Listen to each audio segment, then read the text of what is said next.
I'm Dave Rosendahl, president at Mindfire, and my job as the moderator here is to draw out conversation that's meaningful to everyone here in the audience. My company, Mindfire, has had a long relationship with higher ed, and somehow I've kind of become a bit of an industry connector, bringing folks together like the panel that you have here today to advance the industry. Our company's vantage point is through the eyes of a data-driven omni-channel platform that we offer the market, powers many higher ed enrollment for many of the top institutions in the US, as well as numerous other industries. So that's the vantage point from which I come to the conversation today. But far more important to me is the panel here. So let me introduce first to you the first gentleman here in the hot seat, and that's Marty Gray. He's the vice president and partner at Ring Digital. He leads business development and sales for Ring and brings 18 years of experience with technology, sales, and marketing to Ring Digital, which he joined in 2015. Marty lives in Delaware, Ohio with his wife and his 2 children. He said that in his free time, you'll find him at the barn where their daughter rides horses or at the baseball diamond with their son. Marty, how the heck are you today? I'm doing great. I'm in Charleston, South Carolina, talking more higher education. And actually, my flight gets in at 11 o'clock tonight, local time. And then I wake up bright and early, and we're on our way to the baseball diamonds in Kentucky. So it's going to be a great Memorial Day weekend. Awesome. Fantastic. My team is going to drop your LinkedIn URLs into the chat there. I think they've already done that. And folks, if you want to connect with Marty, please grab that link there in the chat and connect with him. He is a wealth of information for all of you here. Next up, let me introduce to you all Dr. Mary Parker. She is Vice President for Enrollment Management and Associate Provost at the University of Florida. Dr. Parker serves as the university's Chief Enrollment Strategist, and she has over 31 years of higher ed experience within enrollment management. And that's a wide variety of things, addressing financial aid, organization strategies, revenue generation, different models for revenue generation, and domestic and international recruitment strategies. Mary, thank you for being here with us today. How are you? I am doing great. Happy to be here with all of you. Excited to talk with the people who are on the call with us. So it's going to be a great hour that we spend together. Totally agree. And team, if you can drop Mary's LinkedIn profile there in the chat so folks can connect with her, let's make sure that we make that connection as well. And up on the agenda next here is Bart Caylor, certainly a very deep wealth of knowledge here around print, marketing, design for a variety of different brands. Bart's actually a first-generation college student. He founded his organization in 2011 to provide solutions, very tailored solutions for higher ed clients. He's got over 35 years of experience in design, marketing. Like I said, he's worked with top global brands and nonprofits, Motorola, IAM's Pet Food, the Lumina Foundation, the American Bible Society, and the list goes on. He lives in Fishers, Indiana with his wife and his children. And by the way, Bart has an amazing podcast. Actually, my team can drop that here into the chat for you. Over 100 episodes, all things higher ed marketing. And so if you're looking for real, practical, hands-on advice on how to level up your marketing game and enrollment, it's a good podcast for you. In fact, I think he's also got some podcasts on the topic that we're reviewing today, the Enrollment Cliff. Bart, how are you? And thank you for being here with us this morning. Hey, David. Thank you for the kind words. And yes, excited to be here and have a lot of podcasts, experts talking about the Enrollment Cliff, as well as a lot of other things. So yeah, it's a great podcast, and the guests are what make it great.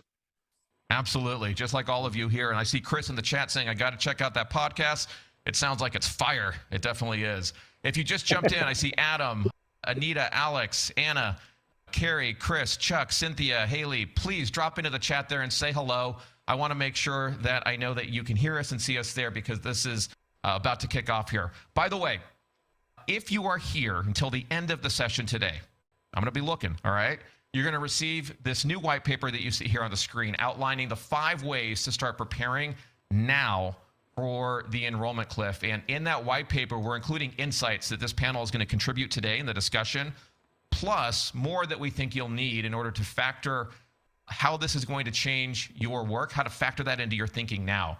So please make sure you stick around until the end of the panel. I've asked my team to check the roster of who's here at that point, and we will make sure that you get this white paper the moment it's published. So if you are ready to get started with those introductions out of the way, please go to the chat right now and give me a yes. Everyone ready? Alex, I see he's psyched. He's ready to go. Give me a yes in the chat if you're ready to go. Jay, Carrie, Anna, Bill's ready to go. Everyone's got to be ready to go. All right. Chuck says yes. Matt says yes. Sam says yes. Okay. Fantastic. Good. All right. So let's get started. The first thing I want to dig into here, as we think about preparing for this looming enrollment cliff, I want to make sure we're all thinking and critically looking ahead at this anticipated dramatic drop in the college age population that begins in 2025. And so, Mary, I'm going to actually put you on the hot seat first here. Thank I'm you. going to address this first to you. Yeah, you got it. Get you warmed up. From your perspective, Mary, how is the looming enrollment cliff changing the way you are recruiting at your institution? Kind of walk us through how your thought process is changing there. First, I will say this is something I think every enrollment leader, every institution is dealing with. And, we are preparing for and have been preparing for this looming cliff. But what we also know is the pandemic has really pushed this cliff much sooner than we expected. And we are seeing fewer college going students today as we did in previous years. We also are seeing students choosing not to go to college. And this is impacting all institutions. And, the future doesn't always look great for where we're headed. And I think what we do at our institution is really begin to look at what are the demographics that are happening in our state, what are the demographics that are happening in the surrounding areas, and begin to look at what can we do to support our institution. We are a large public institution, a flagship institution. We have been very fortunate in the state of Florida to see upticks in high school graduation rates, not like my colleagues around the country. But what we also know is that my colleagues around the country are coming into Florida because everyone is going outside of their primary markets to look at students. So the competition has increased. What we know is that students today are a hot commodity. They're a scarce resource, and these students are all the students that we're all going after. So what we have done in the past, we can no longer continue to do. We also know that the students that we're out there recruiting are different than those students we recruited 5 and 10 years ago. And we have to think about what differentiates our brand. We have to meet students where they are. I have a college age student and she hates text. But man, if I got on Snapchat and sent a picture of myself and said, "Hey, how you doing?" she's going to respond right away. So it's thinking about these prospective students and how do we meet them where they're at, but also being authentic. These students want authenticity. Like, we have to think about that. And we have to think about, our recruiting strategies is not a one size fit all anymore. You can no longer have the same message to everyone. You also have to understand our audience, right? What are they interested in?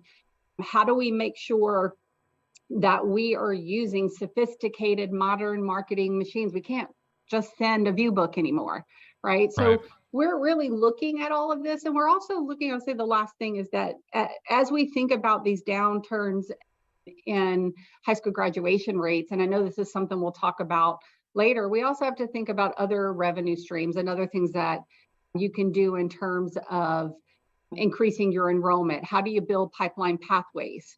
How do you make sure that if you're using dual enrollment at your institution, you use that as a pipeline to get those students to come?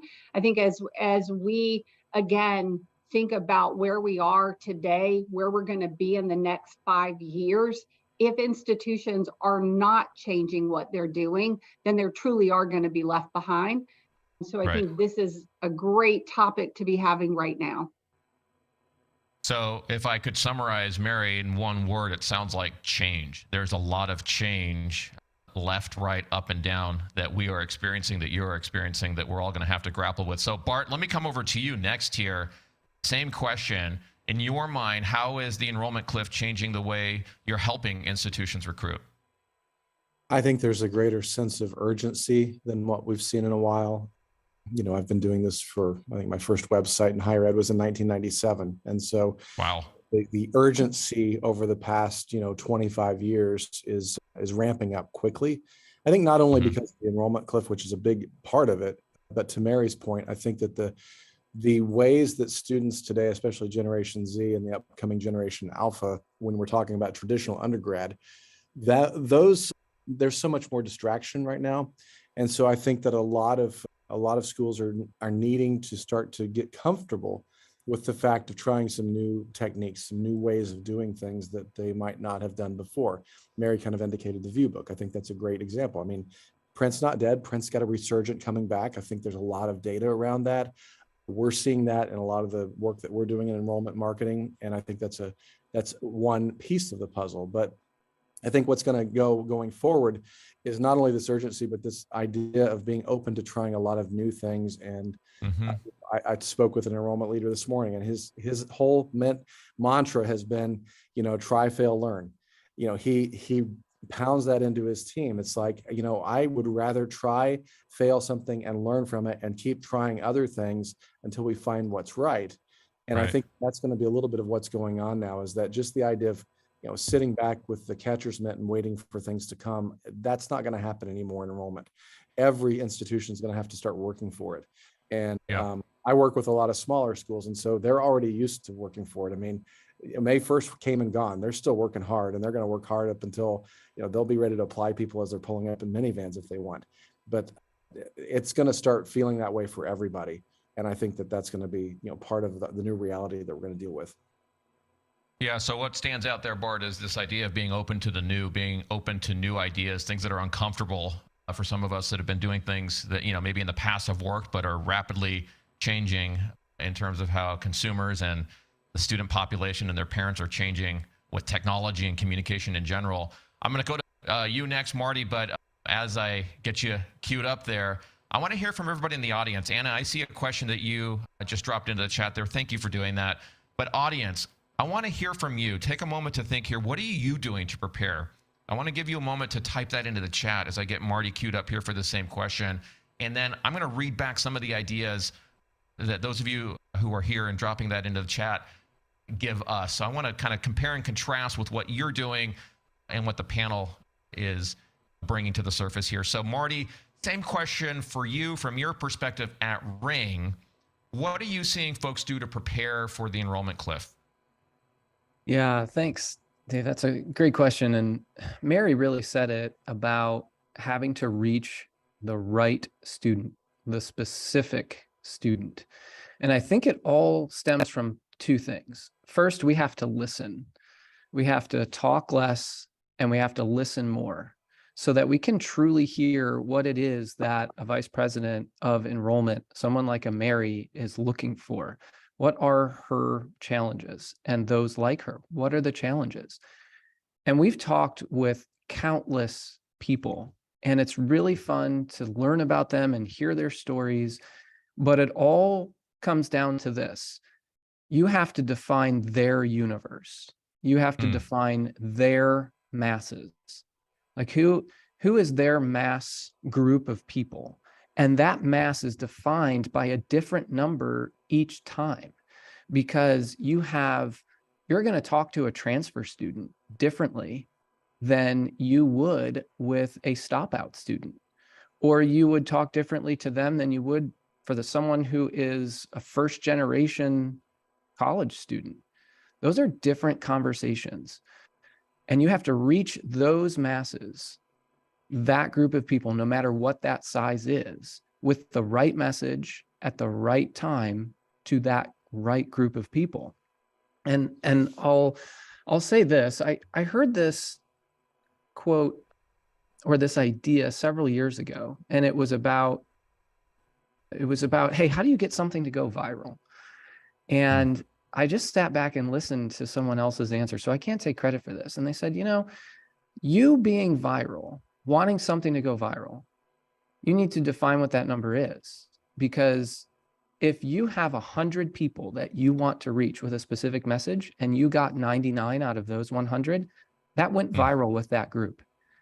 But if you're trying to reach 10,000 people and you reached 3, then we didn't listen well enough, and we didn't take what we learned to that group of people. And so that's how we have to listen and take strategies, which I know we'll get to more of that later, but it really is about listening and really being thoughtful and intentional on how to reach that group of people with the right message at the right time. Yeah, I see some interesting additional points of view here in the chat, Marty, that we can kind of run up against what each of you have said here. And I'm going to read a few of those off.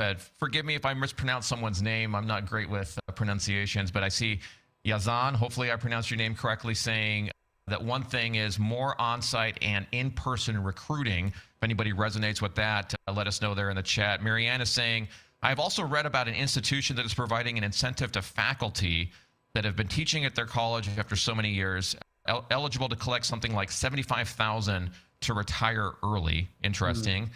Victoria saying, I'm trying new tactics and strategies to reach students.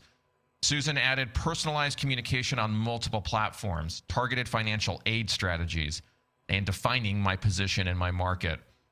Anna says we are a transfer institution and primarily graduate level. One of the strategies to address our market is to build an undergraduate college so that we can compete for high school students.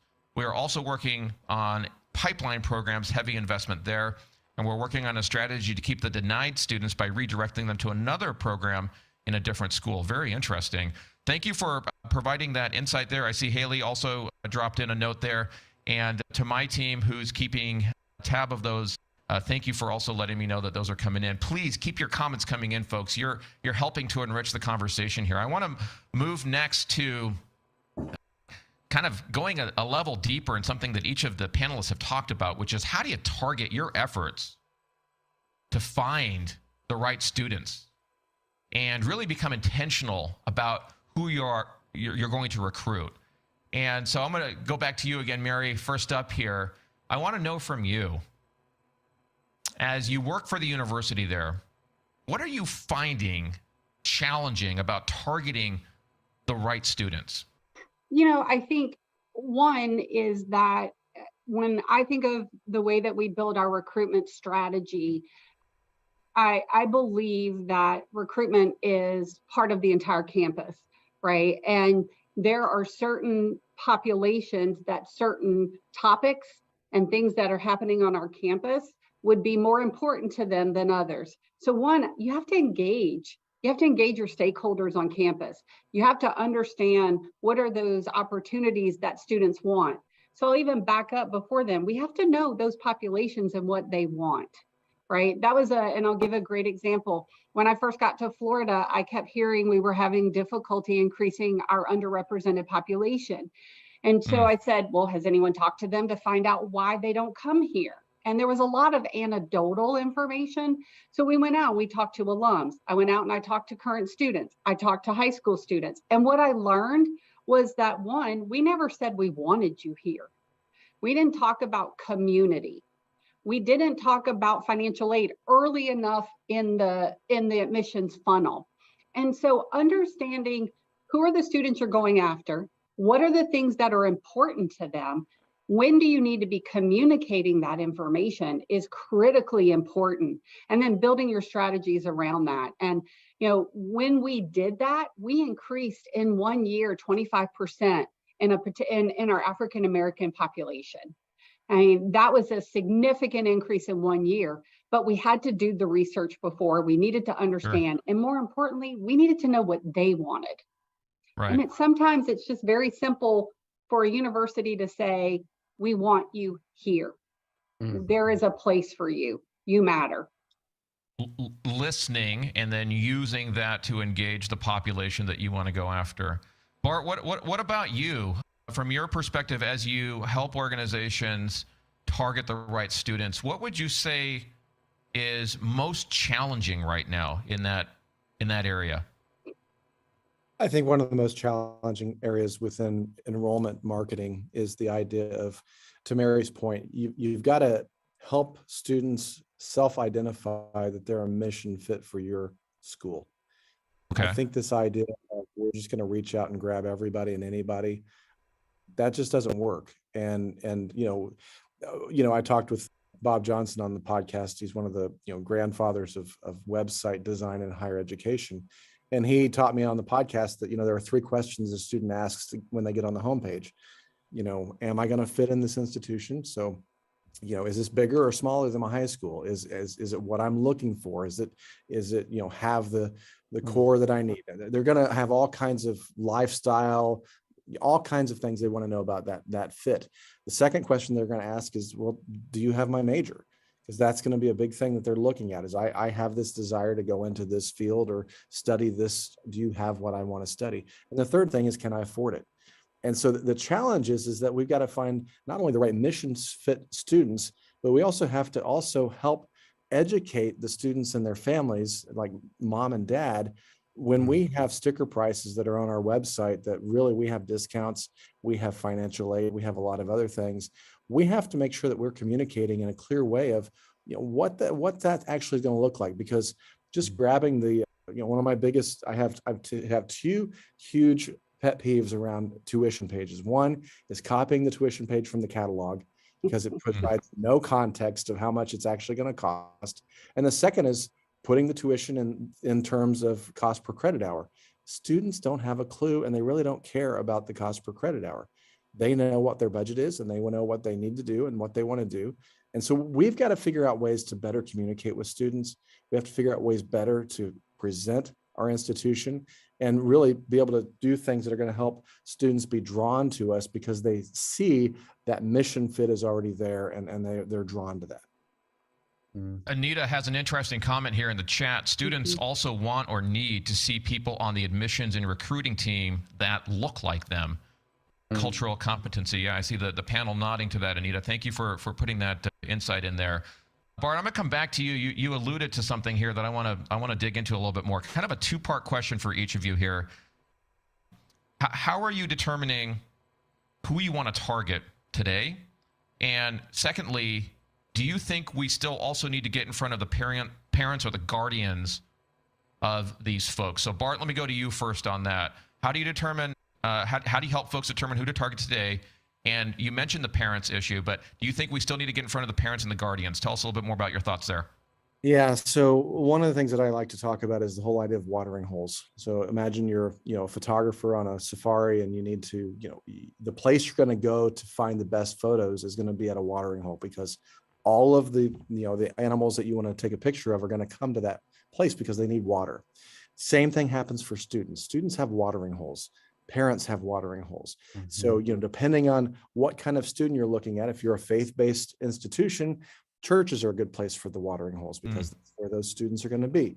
If you are an athletic, if let's say you've got 70% athletes at your institution, well, you might do what Marty's doing. You might go hang out at, travel baseball, organizations and teams. You want to go where those families are going to be from a mission fit. And so part of it is defining what is your mission fit, especially small to medium-sized schools. I think this is critical. You've got to figure out where those mission fit students are, and then you have to figure out where they're hanging out. I mean, we can all say, yeah, they're hanging on TikTok and social media and all those things. Yes, they are, but they're consuming a certain kind of content.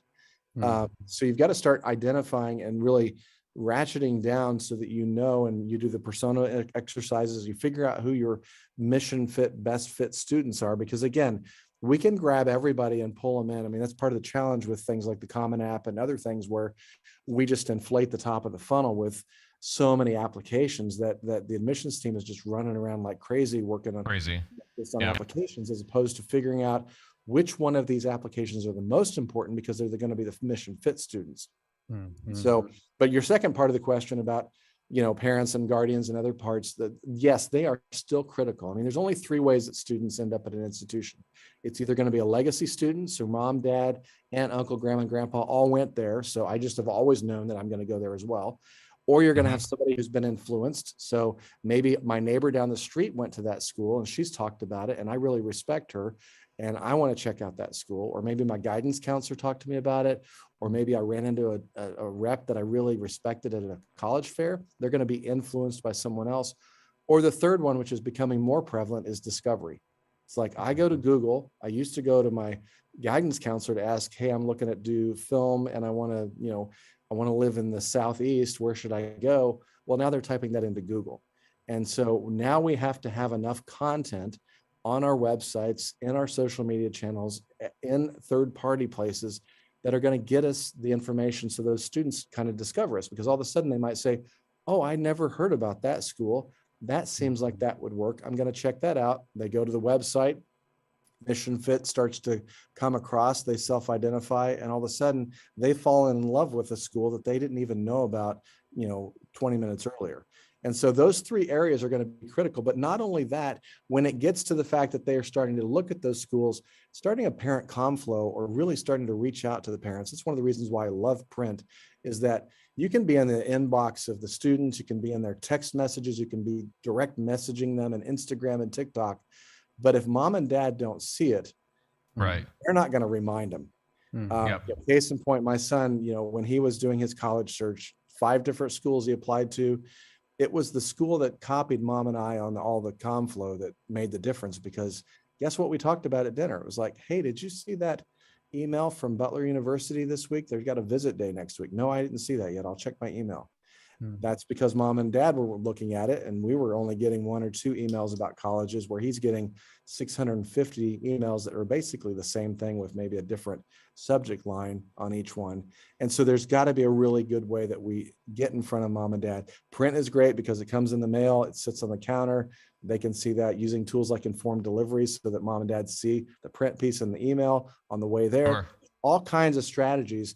And again, it goes back to what I said earlier. We have to be willing to start looking and thinking outside the box that we've always been in, and recognizing that this isn't just a 1, 2, 3 punch where we send out 2 direct mail pieces, 3 emails and 2 calls, and we check it off as done. I mean, we got to be a lot more creative. Mary, I'm going to come to you with the same 2-parter here. Give us a little insight in how you're determining who you want to target today, and then give us a little context around how you view the need to still target and get in front of parents and guardians in the process.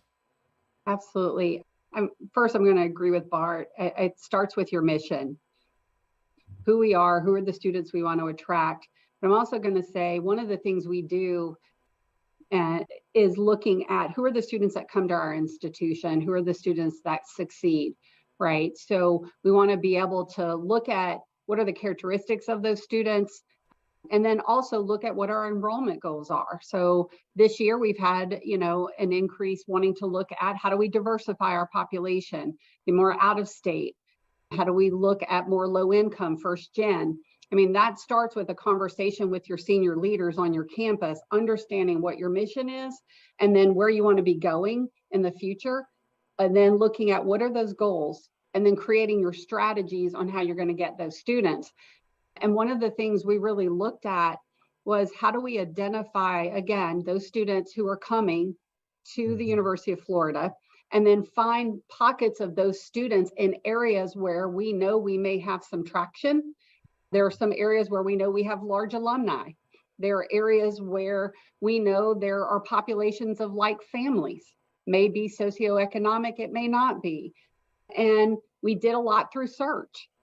And I think it goes to Bart's conversation when he talked about the discovery, right? We may purchase those students' names and then start targeting them about UF.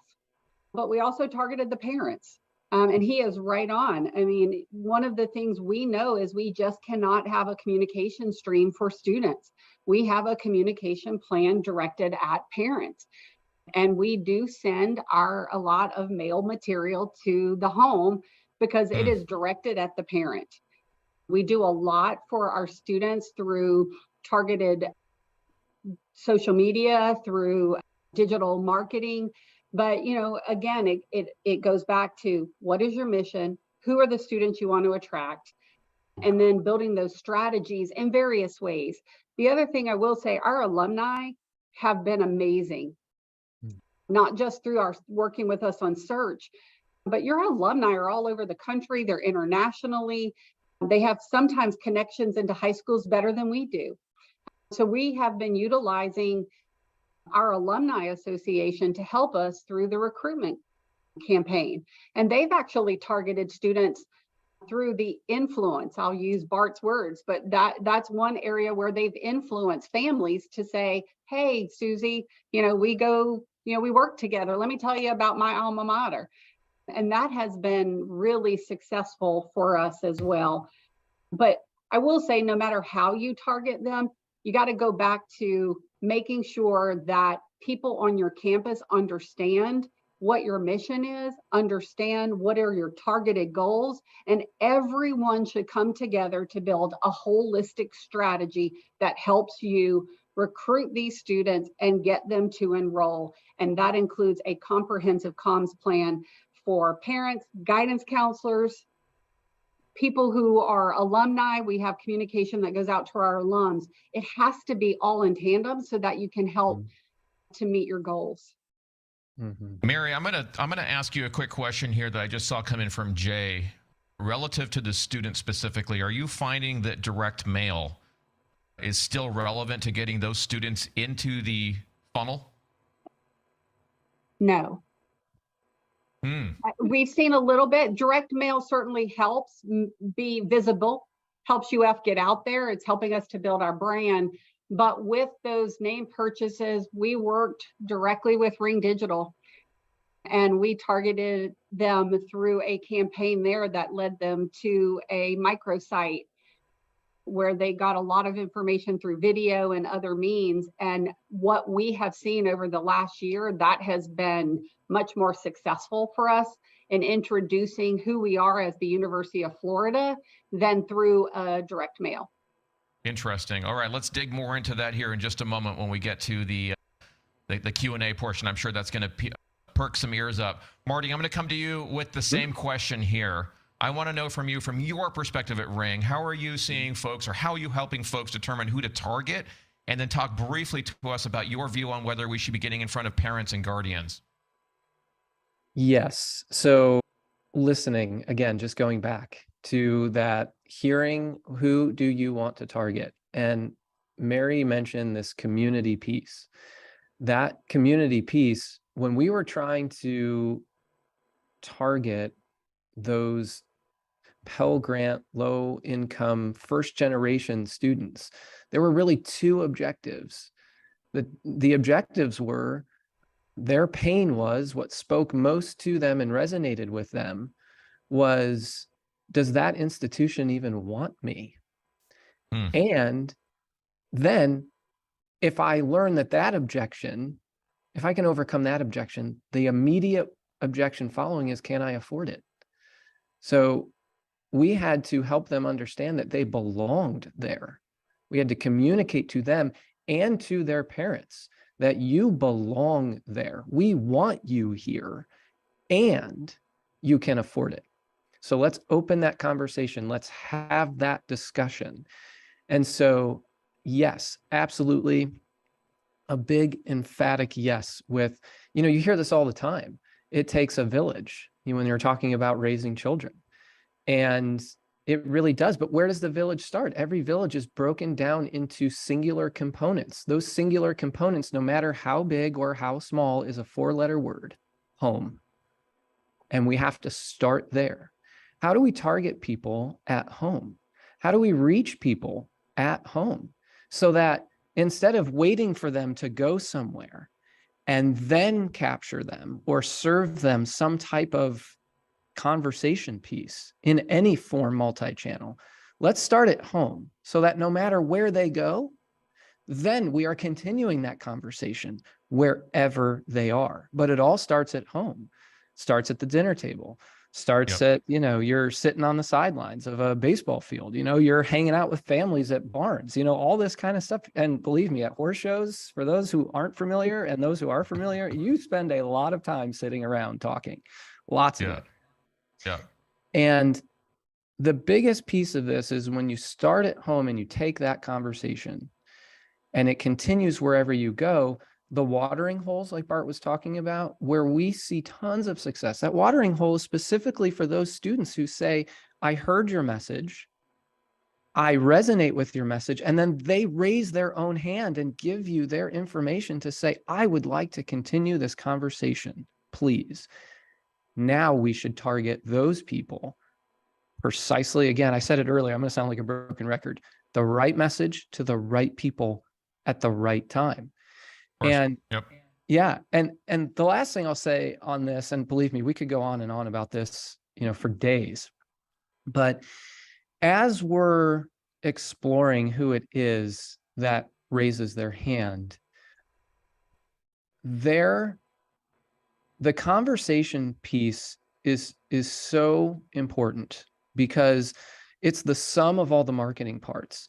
We found that, like Mary was saying before, we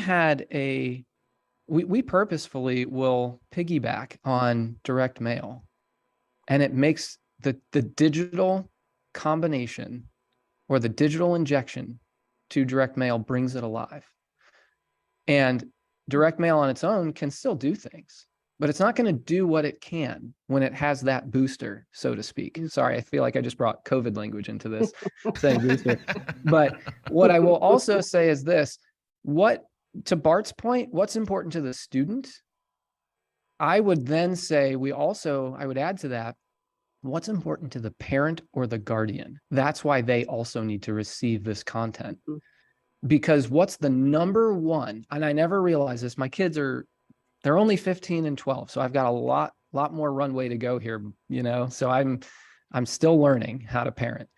But I can tell you right now, if I'm standing on a campus, my number one thought in years ahead is going to be, can I trust you with my most important piece of my life, being my children? And that's why we have to get to the parents too, because the students want to have to be there and the parents want to have to trust you that they're there. Got it. I want to hear from the audience as well, from all of you here, with as much detail as you can in the chat box there. It's helpful to the conversation here. What would you say is the most challenging thing about defining the right audience for your institution and targeting them effectively, or from the point of view that you have? Let us know there in the chat. Please take a moment to drop that there into the chat. I want to hear that from you. Now I want to pivot, folks. Get your thoughts, panel, on how to address the change in demographics and how do we diversify enrollment. And the demographics for students are changing, and I know institutions are diversifying their enrollment. We've already touched on that just a bit here in the conversation. But Bart, I'm going to start with you here briefly. From your perspective, who are the hard to reach students outside of kind of the institution's backyard that you think they need to be thinking about reaching? What would you say, Bart? It kind of goes back to that, mantra that I go through as the mission fit student. I mean, certainly you're going to get the mission fit students in your backyard because they know of you, they've heard of you, they've been on campus. Those types of things are going to be kind of your, if you're building the base of what you're doing, that's going to be your foundation. I mean, you're going to get those. I think where it gets harder is that when you start getting a little bit more creative on drawing those other mission fit students. And that's why I keep saying that, if you have to fill a class, let's say you're filling a class of 500. I mean, I know we all have different sizes here. I mean, some schools that are listening maybe have to fill a class of 175. Other schools filling a class of, 10,000, 15,000. That's okay. But what I'm trying to point out here is that there are enough people. I mean, even with the enrollment cliff coming, if you can identify the mission fit of who you are, and you can be clear in the way you communicate, you can be clear in the way that you are, presenting that communication and marketing to them, you're in the right watering holes, you're in the right places, you're being discovered in the right ways, you're going to be okay. It's the schools that are going to just continue to do what they've always done and expect a result that are going to have a challenge. And so my point is that there are going to always be enough students for your school who fit your mission.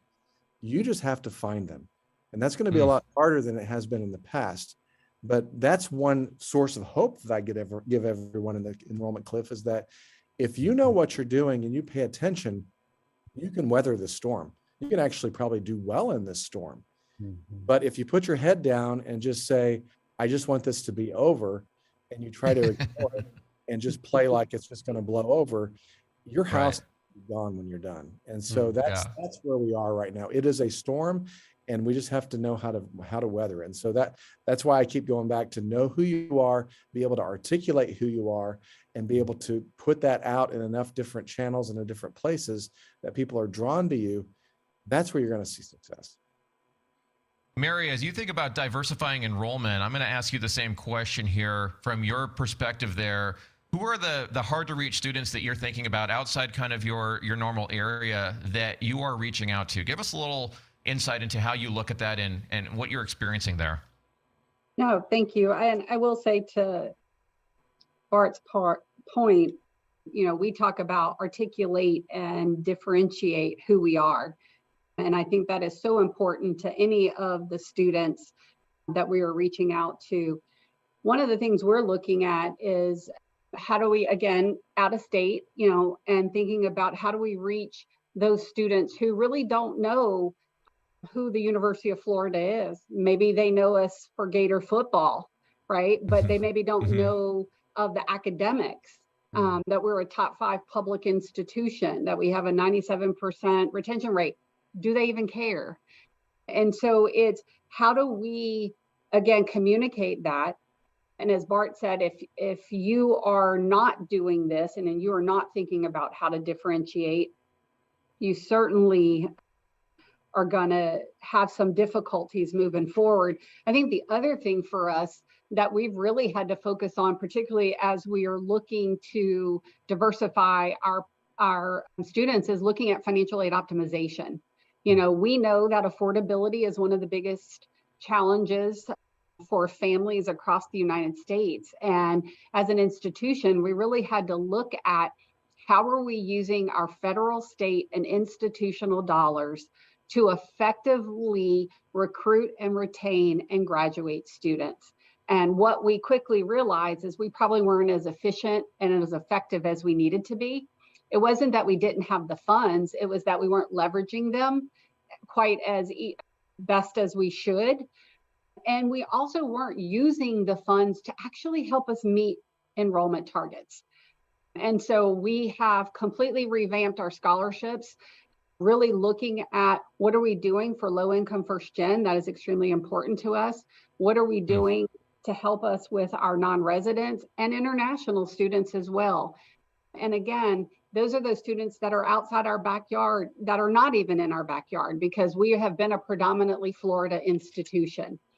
And so we are having to completely change the way that we think about our recruitment strategies, our financial aid strategies, our communication strategies to reach these students, to tell our story, to articulate it in a way that they understand and that we are different than other institutions that they're considering. Fascinating. Thank you, folks in the audience. I see so many of you dropping in questions here. Haley, I see yours. Carrie, Joseph, thank you. Chris, thank you. Please keep those coming in. In a few moments here, we will go to Q&A. My team's been collecting all of your questions, and I want to make sure to get to as many of them as we possibly can. So please keep that feedback coming. It's very helpful to us.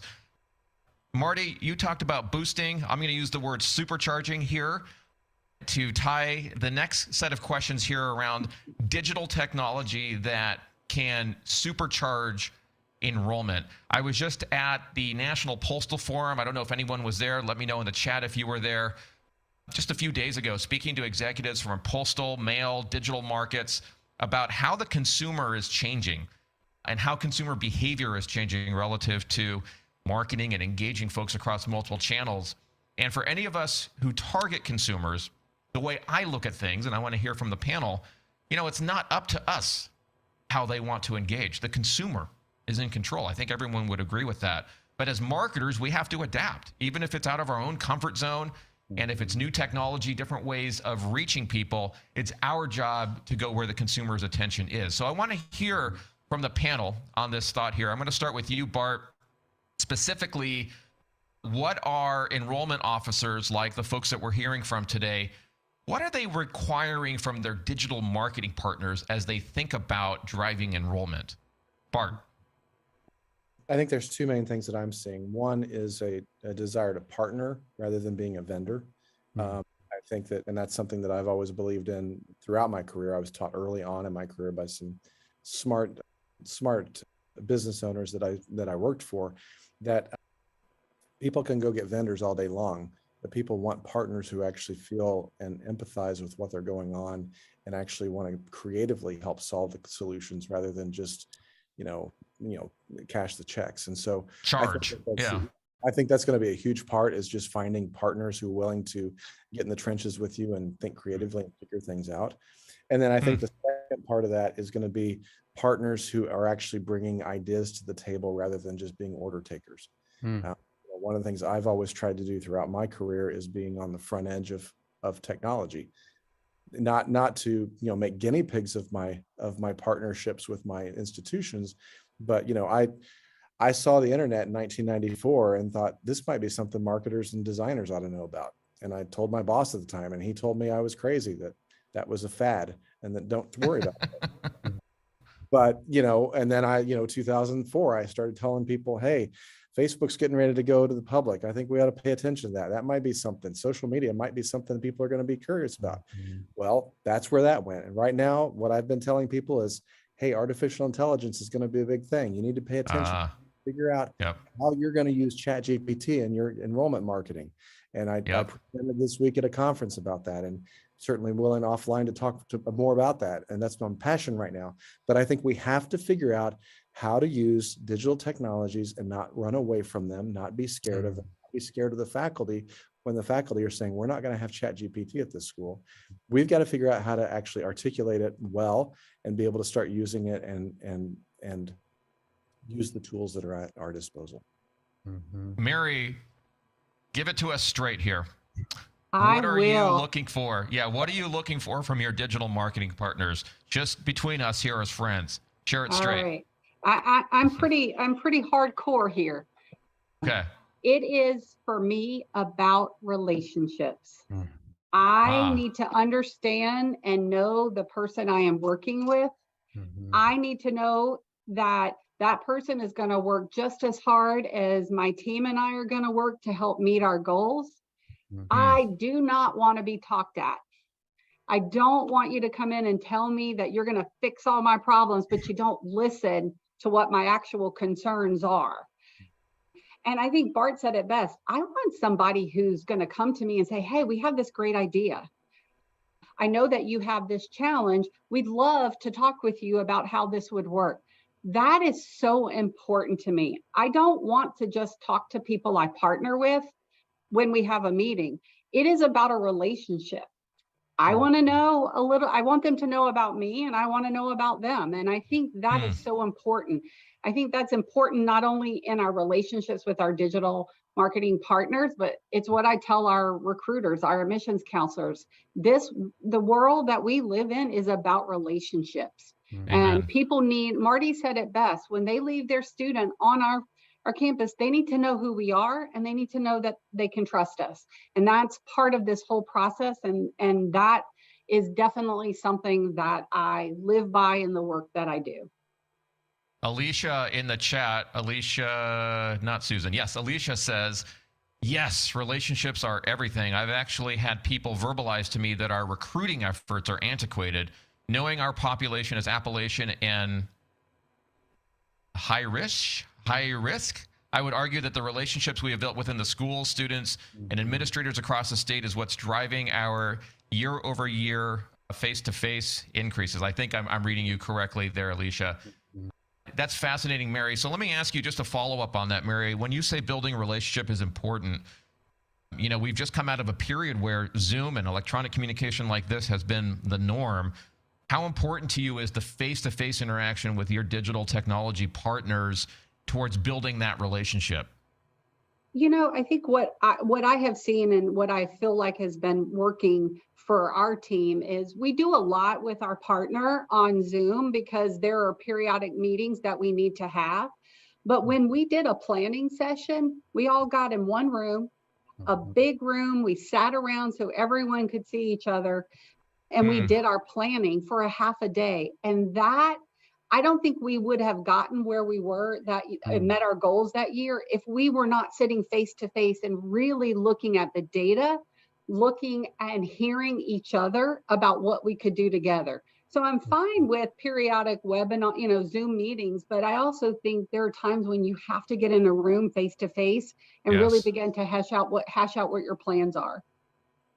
Marty, I know this is going to be tough because I know you see it a lot given the table that you sit at, but I want to ask you this question and then get to the real-time Q&A here.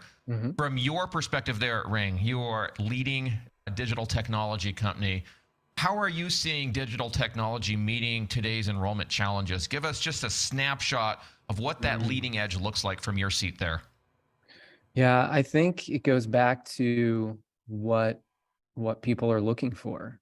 They're looking for relationships. And in those relationships, they're looking for truth, transparency, and accuracy. They want to know, hey, how do I verify that what I'm doing with you is making a difference?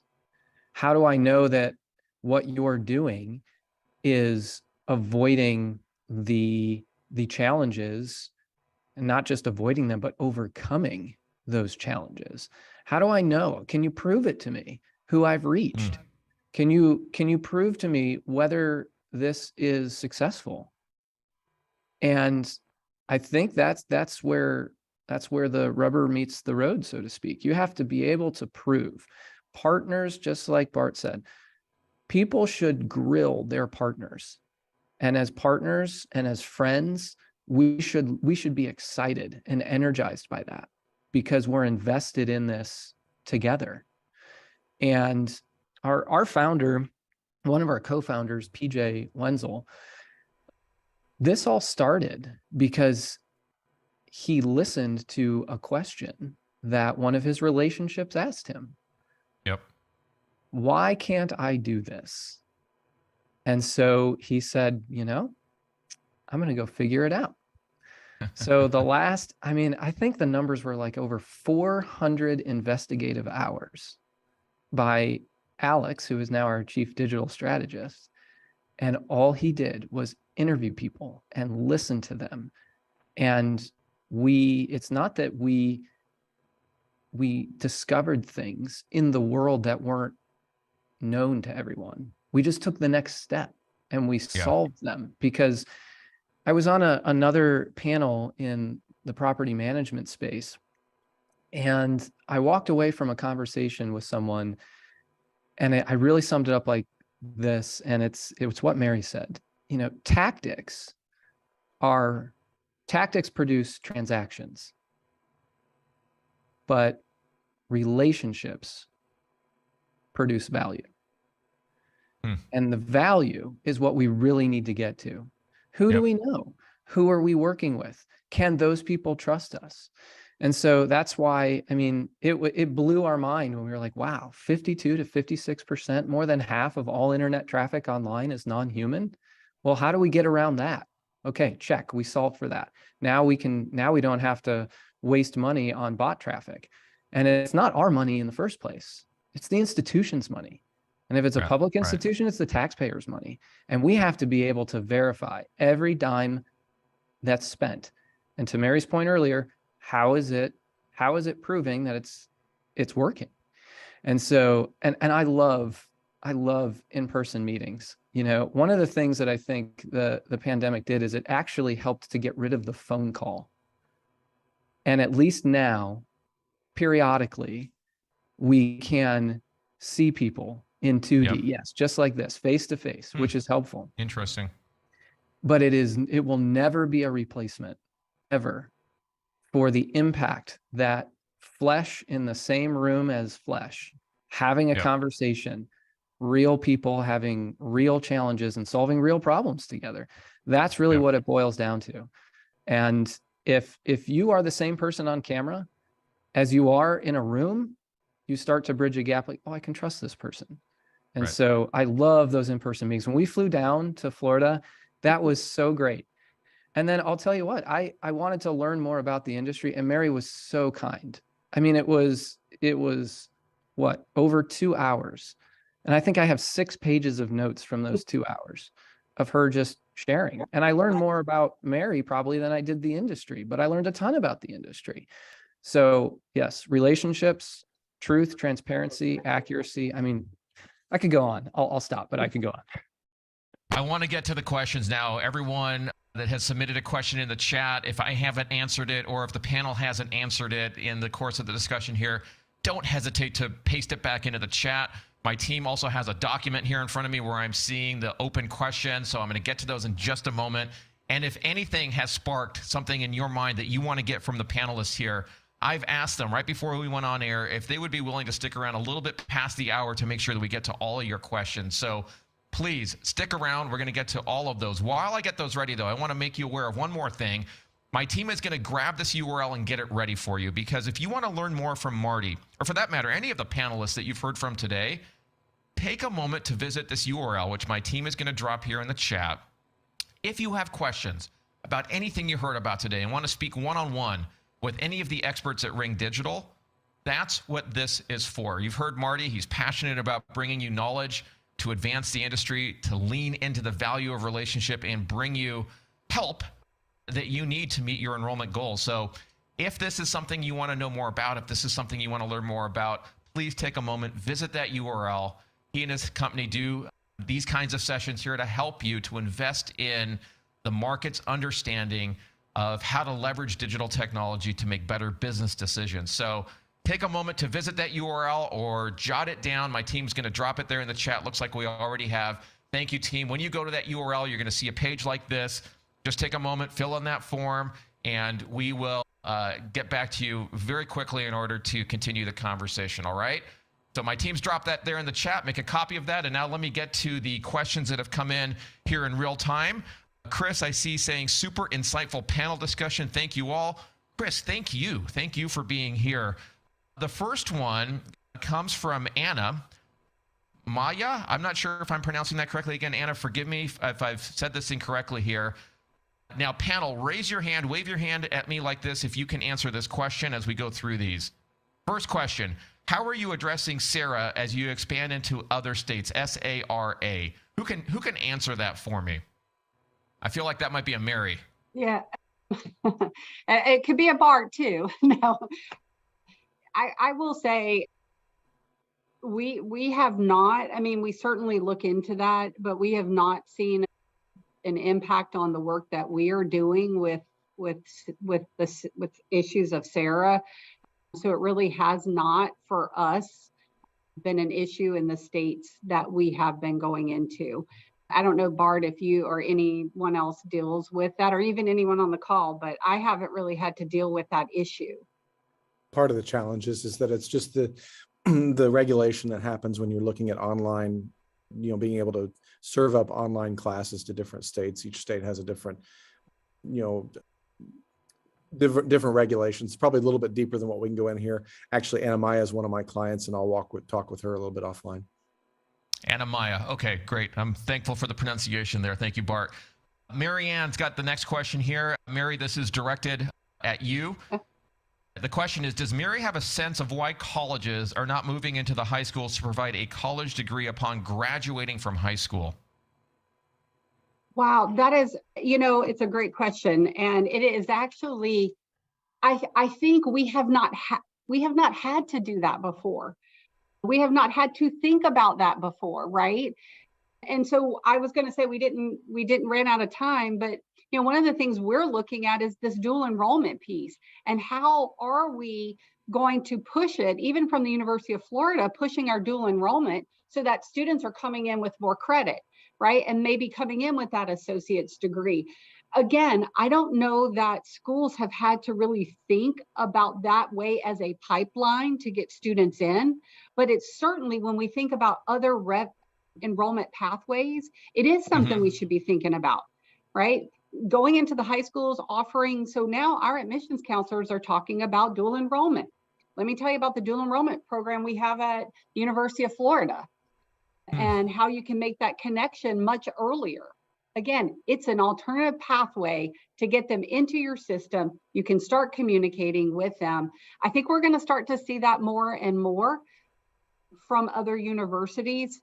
But again, I think in the past, we just haven't had to. Schools haven't had this big of an issue in terms of this enrollment crunch, the cliff that we're seeing now. So I think you're going to see more of that. And if you're not doing it, it is something that you need to be thinking about, because again, it is another pathway for you. Marianne says, thank you, spot on. I am a Mary fan. Mary, you've got at least one fan. I'm sure there are many more Well, here in the audience. Please connect with me on LinkedIn. I would love to Yes. chat with you. Loves her fans. Another Anna Maya question here. And wave your hand at me, panel, if you want to take this one. Interesting question. How do you help officers understand the need to invest in recruiting and marketing during budget crisis? We need to move from banner to slate for admissions, and it requires investment. Officer team wants commitment on ROI, and we're trying to address this with some guesswork, but we need CRM for operations. Without it, we're not going to be able to conduct operations. So you know what? I'm going to go, Mary, back to you again, and then I'll see if Marty and Bart want to address this. Mary, what are your thoughts on that? You know, I think it is extremely important that right now, as you think about how do you tell that story, one of the things I've done in the past when I'm trying to tell the story to the administration of why we need something, one of the things we know with the CRM, and specifically if you need to utilize that or to get money to do that, in today's competitive environment, if you do not have a CRM, you are not able to do multi-channel approaches. You are not usually able to segment, personalized, and be able to track. You know, if you send an email, if a student is opening it up, if you're not able to have that information, you're already behind the 8 ball. And so I think when you look at return on investment, one of the things we did was, if we had this CRM, we know that we're going to be able to reach X number of students more. By reaching X number of students more, we believe that we're going to be able to increase our enrollment by this amount. This is the return on investment. This is the net tuition revenue that we're going to be able to bring into the institution by investing X. After so many years, this is going to pay for itself. And I think those are the pieces that you have to start thinking about. It's how we, you know, I recently got 4 new recruiters to be territory managers. And the way that I did it was to show if I could put them into markets, I'm going to, 1, have visibility for the brand, 2, increase my applications, 3, enroll more students from that area. And after 1 year, I could probably pay for that particular recruiter. So you have to bring it down to what matters to the person you're talking to. And then how do you direct your story to make sure that you're making them feel like you're able to answer it based on what they feel is important, not what you think is important. Mm-hmm. Yep.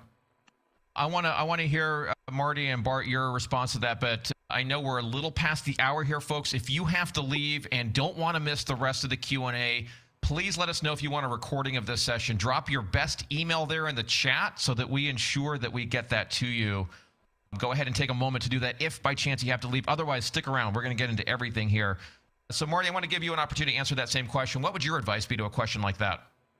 Yeah, CRMs are data rich. There is so much data. And our other co-founder, Fritz Wenzel, I would hear him say, let's put data to work. Let's put data to work. And it's their data. So institutions have this first party data in their CRM of people who, both undergraduate, graduate, who have raised their hand. Maybe it's a stop out student. Maybe it's a transfer student. Maybe it's Pell Grant. But you have all these students. If you have data, you can target them. And you need to target them with a purpose and to be intentional. Again, it goes back to that right message at the right time to the right people. And what ends up happening is, now, if you're going to send, I'll say this, even though Mary might disagree, if you're going to send a mailer, you can make your animated digital display ad mirror your direct mail piece. And at the same time, again, sum of all the parts, your counselors are calling these people, having these conversations while mailers are dropping in their mailbox. While they're in their browsers and apps where they spend a ton of time, they're getting that psychological undercurrent of this institution. We want you. You belong here.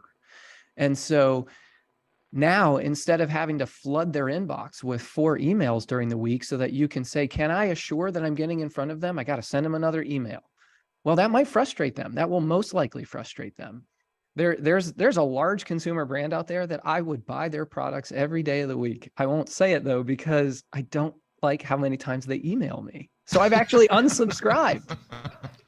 But you know what? I see their display ads and I love those. So we have to be purposeful. We have to be intentional. It has to be a sum of all those marketing parts. And, I'll say this too, that Mary said it. It's what is that return on that investment?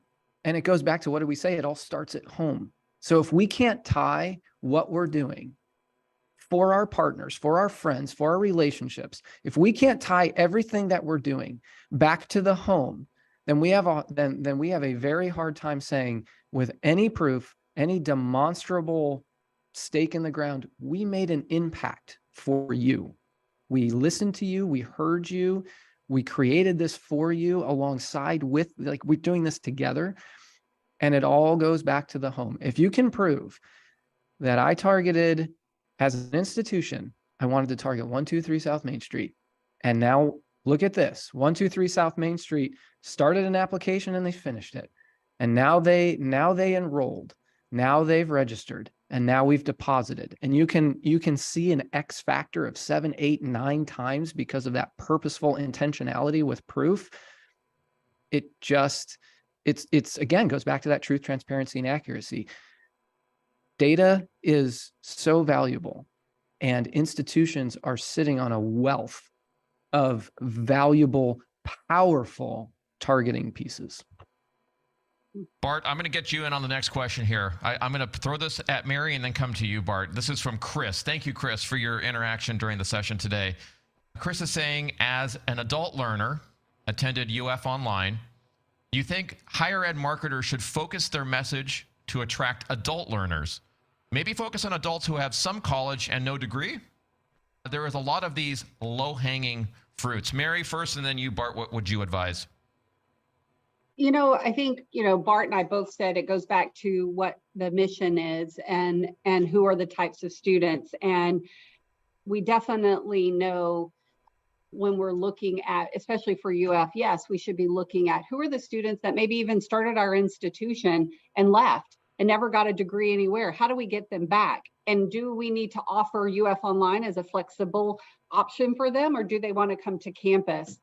I definitely think as an institution, when we think about our enrollment, we are looking at all paths, and that can be one, looking at adult learners. UF Online, an online opportunity is much more flexible, probably for our adults who have children, who are maybe working.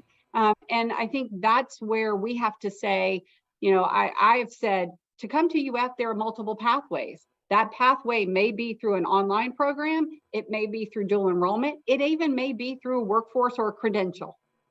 But those pathways can lead to other things. And that is why at an institution, you need a holistic enrollment model so that all the pieces work in tandem and they can come together and you build multiple pipelines. But credentials, workforce is another area that even UF as a flagship we're looking into, because we know many of our families are thinking maybe college isn't the right way to go, which we need to say that it is. But the other piece is we know that the adult credentials, undergraduate credentials that students are receiving have grown tremendously over the last couple of years. If we're not using that as another revenue source and another way to build pipelines, then I think we're also missing the mark. Bart, your thoughts? Yeah, I going back to the adult learners, I mean, I think the stats are that 1 in 4 of every adult has some college but no degree. And so there's a huge market out there. So when you talk about the enrollment cliff, that's one piece of the puzzle. And so that's where I would try to encourage everyone to, again, think creatively, in the sense that, if there are that many adults out there, I mean, the Lumina Foundation for Education pushed a big goal 2025 a few years ago with, hoping to get 60% of the adult population with a post-secondary degree of some kind. There's a lot of opportunity out there. And so I think that starting with the people who already have some college, who just need to finish that, And to Mary's point, I think that's a great way to go. And one thing to keep in mind when you are at the adult level and you're not competing against 6 other schools that the students are looking at, you're competing against life. And you've got to make sure that that comm flow and the way that you do those marketing efforts are focused on those needs of those students, because you can't just throw them into a 3-month comm flow and be done and assume they're not not interested anymore, because life changes and people that you might have had an RFI for before COVID, guess what? They're probably still interested in coming to college. They just haven't got back onto it yet. And so I think that's where she looks at. David, can I just say one thing that Bart mentioned too? I just think it's important when you think about alternate revenue, different enrollment paths. When you think about your alumni, there was a new study that just came out from Wiley that talked about getting to renew your hard skills, soft skills. And after, 2 years, you should be thinking about, what do I need to do to upskill those skills, and 5 years for soft skills. So one of the things you should be looking at is, how can we draw back our alum to come back to do these credentials? That can generate some additional revenue for institutions that will then allow them to use that revenue to help drive some of the other academic pieces at the institution. So just wanted to put that out there to say, that's great. That's another piece that you could be looking at. For sure. I see Todd, Susan, bunch of Susan, Steve, let's see, Stephanie, Sam, Rich, Misty, Megan, Matt, Ken, Jay, you're all still here. Cynthia, Christian, Chris. If you have any questions that you would like to throw to the panel, please let us know there in the chat.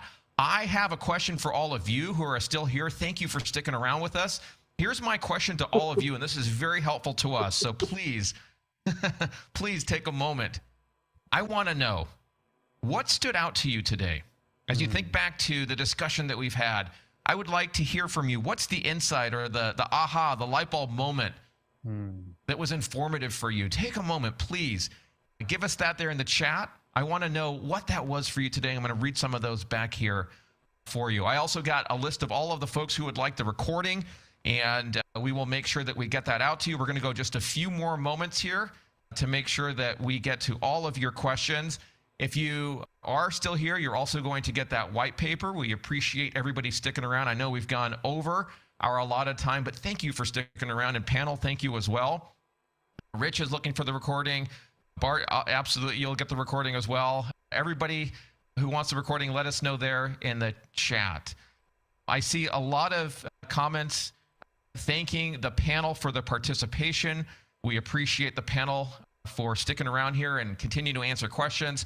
Chris says, I really thought it was insightful to make sure you communicate that underserved potential students know that they are welcome at your school. So Chris, thank you for that. That stood out to you. That's good to hear. Misty says, purposeful targeting with the intention of showing them we want them and showing parents they are in safe hands. Yes, that's certainly important to me as a parent. Susan says, thank you. I'd like a recording of this meeting. No problem. You got that. Susan says, confirmed that we are on the right path. Need to dig deep to find alternate student cohorts. Could you also please send me the recording? Absolutely, Susan. We'd be happy to. Rich says, the aha moment came from how granular we have to go in order to develop interest in potential students. Marianne says, I really appreciated the approach of try, fail, and learn. Christian says, the aha was that most institutions still expect to grow enrollment despite the enrollment cliff, and some institutions are not properly preparing for it. Fascinating. Fascinating. Well, thank you, folks. Keep those comments coming in. We're going to wrap up here in just a moment. So if I didn't get your question, please put that there in the chat. If you want to have your question answered by the esteemed panel here, if you enjoyed the session today, please give the panel some love there in the chat. Let us know if you got value out of it. Thank them. I want to make sure that we thank Marty, that we thank Mary Parker, Bart, for their participation today. And thank you to all of you for spending time here with us today. Susan says, thank you for sharing your knowledge. You're welcome, Susan. We'd love to do more of these. If these are useful and informative to you, please let us know. We're happy to continue bringing you this information. So Marty, Mary, and Bart, I'm going to give you an opportunity to say a closing word here, and then I will bring us to a close. So Marty, I'll start with you. Well, if I could say 2 words, first of all, I know you thanked us, but I would like to thank you for hosting this, for putting this together. There is a lot of behind the scenes work that most people will not see. They see a finished, polished product. This doesn't happen just by accident. So Dave, Beth, everyone on the Mindfire team, thank you Fantastic team. so very much. I will say a friend of mine, my final thought would be, a friend of mine says this with his business: people first, digital always. And that really resonates with me. Wow. Profound. Mary, can you top that? No, but no. So I'm not even going to try, but I will say this. We talk about it takes a village to recruit students on our campus, but I will say from an enrollment manager perspective, it is about community. It is about all of us enrollment leaders, admissions, all of us coming together. And so having an opportunity to be a part of this group, thank you all very much for that. But also to the people who are on the webinar, that's what we're all here for. We help each other. Yes, we might compete in times, but for the most part in our community, it is about relationships. And so if there are things that we can all help each other with, that's what we should be doing. So thank you again for having me here. And thanks for those of you who attended. Absolutely. Thank you for your time. I really appreciate you. And I'm sure the audience does as well, as I can see here from the chat. Bart, your final word for today. Yeah, it's been a pleasure and an honor to be here. Thank you for the invitation. And I just would echo to what everybody else said too. Just the idea of the partnerships, the relationships.